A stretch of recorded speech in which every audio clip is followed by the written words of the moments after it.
Fire and emergency department ने 2013 में vacancies निकाली कुछ 700 से ज़्यादा ही कुछ सर है। और फायर एंड इमरजेंसी ने इसमें 3 बार हमारा एग्ज़ाम ले लिया। पहली बार 2014 में जो हाई कोर्ट ने काश कर दिया 2018 में, पहली बार का फ्रॉड। दूसरी बार 2018 में फिर से फिजिकल के लिए बुलाया, फिजिकल यानी कि पीईटी बुलाया। पीईटी के बाद हमको फिर से रिटर्न देना पड़ा। रिटर्न देने के बाद फिर से हाई कोर्ट ने उसको दोबारा काश कर दिया, क्योंकि उसमें बहुत ज़्यादा लूप होल्स रह गए थे। और फिर वो लूप होल्स जब हाई कोर्ट ने देखे फिर से काश कर दिया। इवन दो जब तीसरी बार ये एग्ज़ाम करने गए तो इनको ऑनरेबल हाई कोर्ट से ये डायरेक्शन आई कि आप इसकी जो एजेंसी है उसको चेंज कर दीजिए। लेकिन अब हमने सुनने में आया है कि जो इन्होंने चेंज की थी एजेंसी, उनका सिर्फ नाम चेंज हुआ था, ना कि एजेंसी एक्चुअल में चेंज हुई। नंबर 1।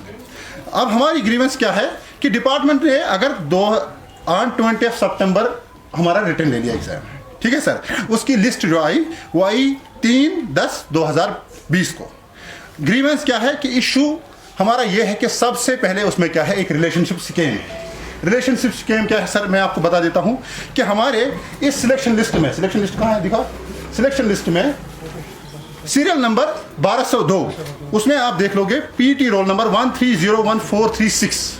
मैं फिर से दोहराना चाहता हूं, 1301,436 रमीज राजा कोका, ठीक है सर।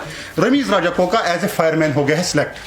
यही लड़का पिछली बार जब इन्होंने इसी रिक्रूटमेंट से निकाला था एक सिलेक्शन लिस्ट, एज ए वल्कनाइजर भी सिलेक्ट हुआ है। चलो मैं मान लेता हूं कि एक बार उसने वल्कनाइजर के लिए अप्लाई किया था, सिलेक्ट हो गया। आज जाकर उसको वल्कनाइजर की पोस्ट अच्छी नहीं लगी, अब जाकर वो फायरमैन लगा, ठीक है मैं मान लेता हूं।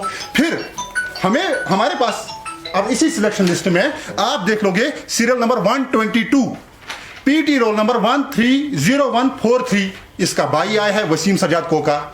अब एस्पिरेंट्स को यह समझ में नहीं आती है कि एक आदमी 2 नाम लेकर कैसे चल सकता है। अगर ये दूसरा आदमी नहीं है तो इसका मतलब यह है कि इसी आदमी के 2 नाम है, जो ये एक साल में एक नाम रखता है, दूसरे साल में दूसरा नाम रखता है। अगर हम इससे डिपार्टमेंट से इसका जवाब चाहते हैं कि आप बताइए कि एक ही पीटी रोल नंबर पर 2 लड़के कैसे आ सकते हैं, सिलेक्ट हो सकते, 2 लड़के कैसे सिलेक्ट हो सकते हैं। हमने माना कि पहले वो वल्कनाइजर सिलेक्ट हुआ है, वल्कनाइजर उसको अच्छी नहीं लगी, अब जाकर फायरमैन लगा है। लेकिन उसका भाई वसीम सजाद कोका या रमीज राजा कोका एक ही हो सकते हैं क्या? मैं आपसे ये सवाल करता हूं। सेकंड, अब दूसरा रिलेशनशिप स्कीम, मैं इसके लिए आपको एविडेंस देना चाहता हूं। सीरियल नंबर 21 पर सरताज मोहम्मद डार सन ऑफ गुलाम मोहम्मद डार। दूसरा इसका भाई serial number 134 Azharuddin Dar son of Ghulam Mohammad Dar. तीसरा इसका भाई serial number 171 Nisar Hussain Dar son of Ghulam Mohammad Dar. Serial number 334 Mehrajuddin Dar son of Ghulam Mohammad Dar. हमें समझ में ये नहीं आता है कि सिर्फ एक ही खानदान में वही पढ़े लिखे हैं और हम पागल हैं। ये समझ में हमें नहीं आया कि एक खानदान में सिर्फ उन्हीं ने ही पढ़ा था, हम पागल लोग हैं, हमें समझ में नहीं आता है कुछ। ये एक और वो कौन है मुझे उससे, serial number 53 Khurshid Ahmad Shah Abdul Rashid Shah. Serial number 64 Aamir Rashid Shah Abdul Rashid Shah. ये शाह साहब की फैमिली ही क्यों इसमें आती है, बाकी की फैमिली क्यों नहीं आती है? सीरियल नंबर 285 बिलाल अहमद गनाई मोहम्मद अमीन गनाई। सीरियल नंबर 294 अब्दुल कईम गयाई मोहम्मद अमीन गनाई। ये 2 भाई ही सिलेक्ट क्यों हुए हैं? हमने कुछ पढ़ा ही नहीं है इसका मतलब।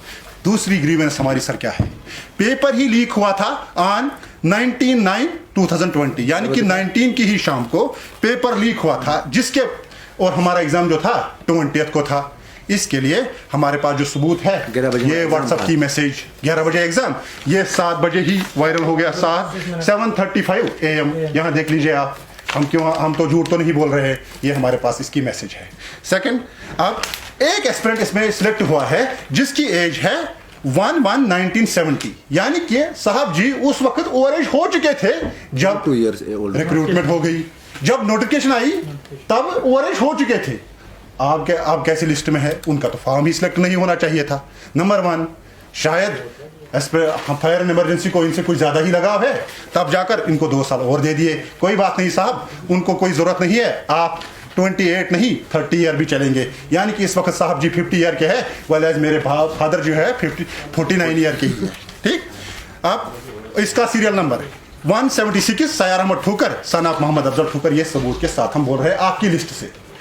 ठीक सर, अब एक और सवाल मैं इनसे करना चाहता हूं कि हमारे पास एक ड्राइवर साहब है जो 8th पास है। आप कहोगे कैसे 8th पास है? सर, इसमें ड्राइवर वही लगता है जिसके पास एक वैलिड हिल लाइसेंस, ठीक? हिल लाइसेंस उसी को देते हैं जिसने कम से कम 15 साल गाड़ी चलाई हो, ठीक? उसी को हिल लाइसेंस मिलती है, नहीं तो आम ड्राइवर को हिल लाइसेंस नहीं मिलता है। यानी कि जब आपकी एज 28 है, आपने 20 साल गाड़ी चलानी हुई होगी, तब जाकर ही आपको हिल लाइसेंस मिलती है। यानी कि सिर्फ आप स्कूल 8 साल गए हैं, मान लीजिए 8 नहीं 10 साल हो गया। साहब जी ने 93 स्कोर किया है और यहां जाकर पीएचडी और एमफिल जो 61 स्कोर कर रहा है। ये कहां का इंसाफ है? मुझे समझ में नहीं आता है कि 6 साल की उम्र में, 8 साल की उम्र में साहब जी को समझ में नहीं आता होगा ABCD रिजल्ट तक, ये यहां से 93 स्कोर कर रहे हैं।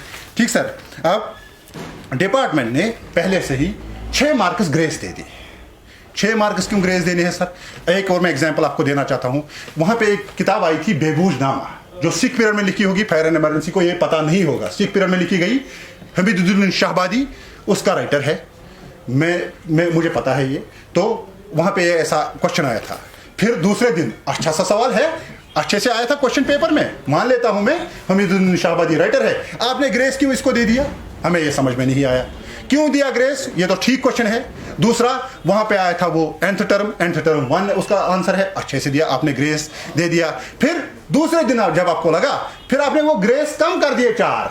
अब मैं बता देता हूं इनको लॉजिक बता देता हूं कि इनने 4 ही क्यों कर दिए वो सर, क्योंकि इनका जो फर्स्ट एस्पिरेंट सिलेक्ट हुआ है उसके 96 मार्क्स है। अगर वो 4 मॉडिफाई नहीं करते तो साहब जी 100 में से 100 ले आते, 100 में से 100 ले आते वो। ये हमें समझ में नहीं आया कि विद इन टाइम आप अगर आपको भी कहूं मैं कि आप ABCD 3 बार लिख लीजिए, आप भी 2-4 गलतियां करोगे, क्योंकि आपको टाइम का भी ख्याल रखना है। तो यहाँ पे 100 आउट ऑफ 100 ले आता है।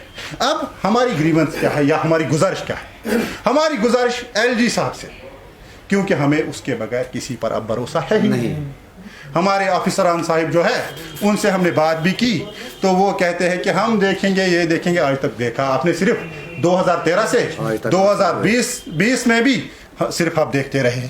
हमारी गुजारिश सिर्फ LG साहब से है, जब भी आपने 370 एब्रोगेट किया जम्मू कश्मीर का, तब आपने जम्मू कश्मीर के अवाम से एक वादा किया कि अब जाकर वो नहीं होगा जो अब तक हो रहा था। लाइक एज जो हमारे पॉलिटिशियन साहब थे, जो यहाँ पे करप्शन हो रहा था, उस करप्शन को आप जड़ से खत्म करोगे। तो सबसे पहले मैं यहाँ कहना चाहूंगा कि अगर आपको एक एग्जाम्पल चाहिए, सबसे बड़ा स्कैम आपके सामने फायर एंड इमरजेंसी रिक्रूटमेंट है। पहले इसको ठीक कर दीजिए, तब जाकर हमें एहसास होगा शायद कि आपने जो वादे किए हैं हमसे, ये शायद सच है। आगे हम गवर्नर साहब से फिर से अपील करना चाहते हैं, मेहरबानी करके इसमें टाइमली इंटरवीन कीजिए। टाइमली इंटरवीन क्यों करना है? क्योंकि आप बताइए मुझे, संडे को ऑफिस खुले रहते हैं या बंद रहते हैं? ऑब्वियसली बंद रहते हैं। यहां पर fire and emergency department Sunday को एक नोटिफिकेशन निकालता है कि इनको मंडे को जो सिलेक्ट हुए हैं उनको मंडे को ज्वाइन करना है। ये डिफेंस से रिलेटेड मसला है, डिफेंस से related, because fire and emergency is wing of Jammu and Kashmir police. अब ये जम्मू एंड कश्मीर पुलिस की विंग है, तो यहां पर आपको क्या है, पहले पुलिस वेरिफिकेशन की जरूरत पड़ती है। हर किसी रिक्रूटमेंट में हमने यही देखा है, पहले आपको पुलिस वेरिफिकेशन की जरूरत पड़ती है। लेकिन यहां ना आपको वेरिफिकेशन चाहिए, ना आपको ये देखना है कि इन्होंने पढ़ा है या कुछ, simply by giving a magistrate, आपको क्या देना है, एफिडेविट देना है मजिस्ट्रेट के पास, आप ज्वाइन कर लीजिए टेम्पररी। ऐसा क्यों? Why is fire and emergency in such a Hari while you were not in Hari since last 7 years? आप 7 साल से कोई आपको जल्दी थी नहीं, जब आपने 3 बार, 4 बार, 6 बार ये हंगामा किया, 6 बार। मैं उनसे एक ही सवाल करता हूं, अगर आपको यही करना था, हमारे 7 साल आपने जाया क्यों कर दिए? हम ओवर एज हो गए हैं और इसके जिम्मेदार आप लोग, क्योंकि आपने हमें 7 सालों से लटका के रखा है। अब हम जाए तो जाए कहां? मैं फिर से अपील करना चाहता हूं LG साहब से कि इसमें मेहरबानी करके टाइमली इंटरवीन कर लीजिए, क्योंकि हमारे पास और कोई चारा बचा नहीं है। अब जब चारा ही नहीं बचा है तो गरीब आदमी जाएगा कहाँ? तब जो हालात होंगे वो एडमिनिस्ट्रेशन ही फिर उसकी जिम्मेदार होगी। ठीक? और तो और दूसरी बात, आजकल हमें एक अजीब सा मंजर देखने को मिल रहा है। क्या मंजर? वो मंजर ये है कि जनाब हम डेमोक्रेसी में है कि हम डिक्टेटरशिप में है। It is an democratic dictatorship. अब हम कहीं असेंबल पीसफुली होना चाहते हैं, हमको मिलने ही नहीं देते। अब हम कहीं पार्क में जाते हैं, पुलिस वहां हमें घसीट के ले जाती है। ऐसा क्यों? क्या ये वायलेशन फंडामेंटल राइट्स की नहीं है? हमें भी फंडामेंटल राइट्स पता है। Article 19 of Indian constitution assures we people that there should be a peaceful expression. Express हमको करने ही नहीं देते हैं। हमारे पास और कोई मीडियम है ही नहीं, सिर्फ प्रेस के सिवा। बाकी हमें बाहर कहीं असेंबल होने नहीं देते हैं। ऐसा क्यों? क्या मैंने मास्क नहीं पहन रखा है? सिर्फ कोविड की बीमारी हमको लगती है, उन पुलिस वालों को नहीं लगती जो वहां दर्जनों खड़े रहते हैं। समझ में ये हमें नहीं आया। अब हमें समझ में एक बात आई, शायद ये आपकी मिली भगत है, तब जाकर ही हमें असेंबल आप होने नहीं देते, कोर्ट जाने नहीं देते। कोर्ट जाने से हमें क्यों रोक रहे हो आप? डेमोक्रेसी में हमारा हक बनता है कि अगर हमारी बात कोई नहीं सुन रहा है तो कोर्ट सुनेगा। हम कोर्ट जाना चाहते हैं, कोर्ट क्यों नहीं जाने देते? हमको कोर्ट क्यों नहीं जाने देते? वहां से धक्के मार के लाठी चार्ज करके हमको क्यों भगा रहे हैं? ये हमारी आपसे जेन्युइन डिमांड है। अगर आपको लगता है कि मेरी कुछ बातें गलत है तो आप मुझे इसके लिए सजा भी दे सकते हैं। We are ready to face any kind of action अगर हम कुछ गलत कर रहे हैं। और हमारी गवर्नर साहब से ये अपील है, अगर इस बारे में उन्होंने अच्छी तरीके से वेरिफिकेशन नहीं की तो उसकी जिम्मेदार जो भी होंगे गवर्नर साहब होंगे। स्टूडेंट्स, हम हर एक स्टूडेंट रोड पे आ जाएगा, उसका जिम्मेदार गवर्नमेंट होगा। और अगर हम जहांगीर चौक में पीसफुल प्रोटेस्ट कर रहे थे, आपस में बात ही कर रहे थे, ना कि प्रोटेस्ट कर रहे थे। हम जब फायर एंड सर्विस ऑफिस के पास जा रहे हैं, हमें पुलिस वाले वहां पे गाड़ियों में घसीट घसीट के बैठा रहे हैं। क्या हम टेररिस्ट हैं? क्या हम टेररिस्ट हैं? हम क्या कर रहे हैं? हम अपना बात किसको बोले? ये तो आपके हम शुक्रगुजार है जो हमारी यहाँ पे मीडिया है, उन्होंने हमें बहुत सपोर्ट किया। 1 बजे तक तो हमारी फ्रस्ट्रेशन आ गई थी कि हम लोग बच्चे हमारे फ्रस्ट्रेट हो रहे हैं, या तो इनको फिर और कोई कदम उठाना है। अगर गवर्नर साहब इस बारे में कोई भी एक्शन नहीं लेंगे तो ये हुकूमत, यूटी गवर्नमेंट हुकूमत को ये बहुत बड़ा इसका जवाब देना पड़ेगा। आगे अगर कुछ भी इसके बारे में होगा तो उसकी जिम्मेदार जो भी होगी यूटी गवर्नमेंट, गवर्नर साहब होंगे हमारे।